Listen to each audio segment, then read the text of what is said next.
السلام علیکم ناظرین، اسلامک انسائٹس میں خوش آمدید۔ ناظرین، آج ہم آپ کو ایک ایسا واقعہ سنائیں گے جس میں ہم آپ کو ماں کی دعا کا اثر اور اس کے بیٹے کی قید کے متعلق بتائیں گے۔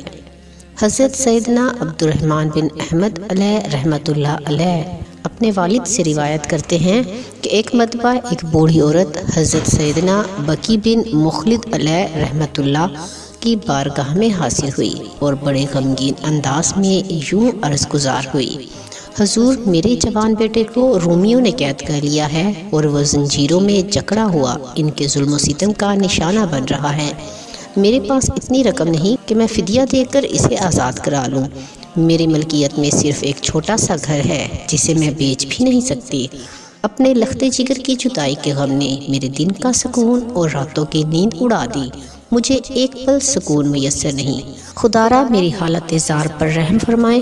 اگر آپ کسی صاحب حیثیت سے کہہ دیں گے تو وہ فدیہ دے کر میرے بیٹے کو آزاد کرا لے گا اور اس طرح مجھے قرار نصیب ہو جائے گا۔ اس بوڑھی ماں کی یہ دکھ بھری باتیں سن کر آپ نے اسے تسلی دیتے ہوئے فرمایا: محترمہ، اللہ عز و جل پر بھروسہ رکھو، وہ ضرور کرم فرمائے گا۔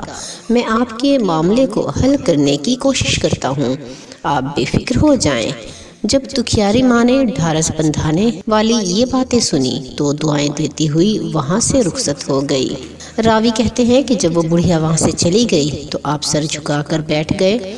آپ کے مبارک ہونٹوں کو جنبش ہوئی اور کچھ پڑھنے لگے اور آپ کافی دیر تک اسی حالت میں رہے۔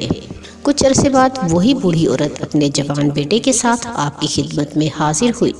وہ آپ کو دعائیں دے رہی تھی اور آپ کا شکریہ ادا کر رہی تھی۔ پھر کہنے لگی: حضور، آپ کی برکت سے میرے بیٹے کو اللہ عز و جل نے قید سے رہائی عطا فرما دی ہے اور اس کا واقعہ بڑا ہی عجیب ہے۔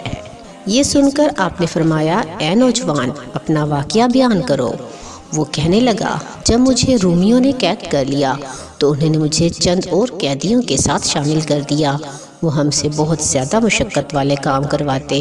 پھر ہم چند قیدیوں کو ایک بڑے شاہی عہدیدار کے پاس بھیج دیا گیا۔ اس کی ملکیت میں بہت سارے باغات تھے اور وہ بہت بڑی جاگیر کا مالک تھا۔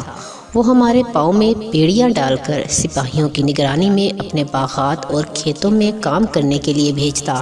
ہم سارا دن زنجیروں میں جکڑے ہوئے جانوروں کی طرح کام کرتے، پھر شام کو واپس ہمیں قید خانے میں ڈال دیا جاتا۔ اس طرح ہم ان کی قید میں مشقتیں برداشت کر رہے تھے۔ ایک دن ایسا ہوا کہ جب شام کو ہمیں واپس قید خانے کی طرف لایا جا رہا تھا تو یک میرے پاؤں میں بندھی ہوئی مضبوط بیڑیاں خود بخود ٹوٹ کر زمین پر آ پڑیں۔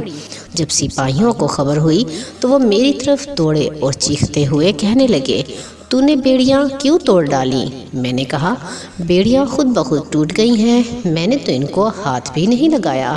اگر تمہیں یقین نہیں آتا تو دوسرے قیدیوں سے پوچھ لو۔ نوجوان کی یہ بات سن کر سپاہی بہت حیران ہوئے اور انہوں نے جا کر اپنے افسر کو یہ واقعہ بتایا۔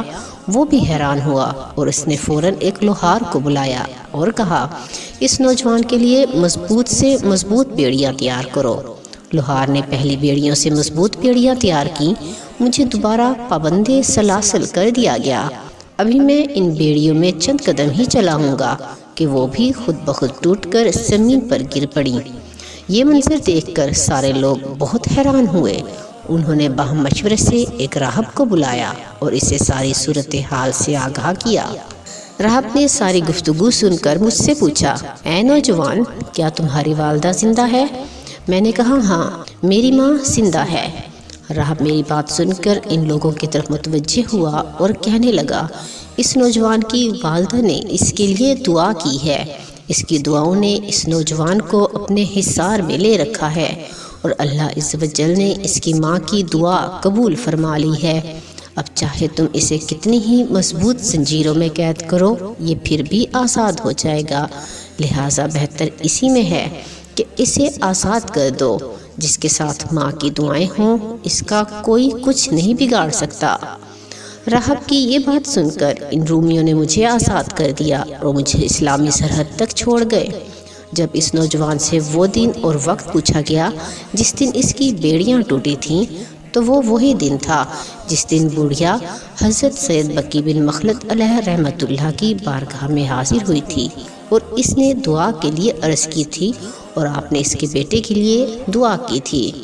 اسی دن اور اسی وقت نوجوان کو روم میں وہ واقعہ پیش آیا۔ اس طرح ماں کی اور آپ کی دعاؤں کی برکت سے اس نوجوان کو رہائی حاصل ہوئی۔